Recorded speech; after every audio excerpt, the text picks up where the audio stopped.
Sir ఇప్పుడు అభివృద్ధి చేయడం మంచిదే కానీ ఎక్కడ చేస్తాం? ఇప్పుడు ఈ రోజుల్లోని జపాన్ లోని ఒక చెట్టు పోతుందంటే దాని చుట్టూ రూట్ కెనాల్ చేసి వేరే దగ్గర పెడుతున్నాం ఒక్కొక్క చెట్టు గురించి.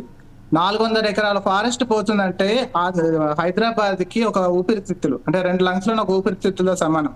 దాన్ని ఎలా తీసేస్తారండి అభివృద్ధి పేరుతోటి?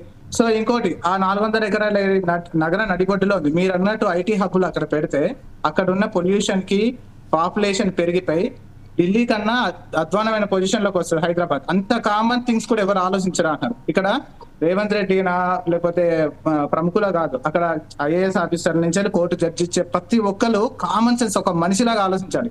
అరే నేను ఈ రోజు ఎండ సమ్మర్ కదా, చెట్టు కింద నీడ వస్తుంది కదా.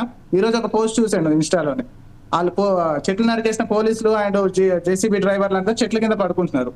ఎందుకు పడుకుంటున్నారు అంటే కామన్ సెన్స్ లేదా? అన్నం తింటున్నాం కదా, అన్నం ఎక్కడి నుంచి వస్తుంది? మొక్కల నుంచి వస్తుంది కదా. అడవులు నరికేసి చేసే అభివృద్ధి.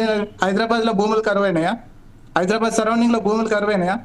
వరంగల్ కి హైదరాబాద్ కు మధ్యలో వేస్తే ఐటీ రంగం డెవలప్ అవుదా? ఆ వరంగల్ కి రోడ్డు డెవలప్ అవుదా?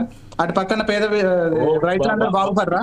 ఐటీ కంపెనీ నడి బొడ్డులో ఉన్న దానికి ఎంత ఆలోచన విధానం వేరుంది. ప్రభుత్వము అధికారంలో ఉండి వాళ్ళ ఆలోచన విధానం వేరుంది. ఇప్పుడు శివకుమార్ గారు ప్రభుత్వం శివకుమార్ గారు అంటే శివకుమార్ గారు శివకుమార్ గారు కేసేసేయండి లేకపోతే అక్కడ ఉండి అని చెప్తే కాదు. ప్రభుత్వం ఒక విధానం ఉంటుంది. అట్లా కాదు శివకుమార్ గారు, ప్రభుత్వం అంటే అదేదో సపరేట్ వ్యవస్థ కాదు, ప్రజలు ఏర్పరచుకున్నటువంటి వ్యవస్థే ప్రభుత్వం. ప్రజల చేత ఎన్నిక కాబడినటువంటిదే ప్రభుత్వం, ప్రజల కోసమే ప్రభుత్వం. ఇలాంటి ప్రజలే వద్దని చెప్తున్నప్పుడు ప్రజలకు కనీసం ఆలోచించాలి కదా, కనీసం వాళ్ళు చెప్పినటువంటి విషయాన్ని వాదనని పరిగణలోకి తీసుకోవాలి కదా. లేదు మేము ప్రభుత్వంలో ఉన్నాం, ఈరోజు మా పార్టీ ప్రభుత్వంలో ఉంది, అధికారంలో ఉంది కాబట్టి మేము ఏం చేసినా కానీ నడిచిపోతుంది అనుకుంటున్నారా? చెప్తున్నారు కదా, ఒక పక్క ఆయన అంత క్లియర్ గా చెప్తుంటే భాను గారు ప్రకృతికి ఇంత విధ్వంసం కలుగుతోంది, కనీస అవగాహన లేదంటుంటే గతంలో చేసిన ప్రభుత్వం లాగా ఈ రోజు కాంగ్రెస్ పార్టీ చేయడం లేదు. ఒక్కసారి మీరు అది అర్థం చేసుకోండి.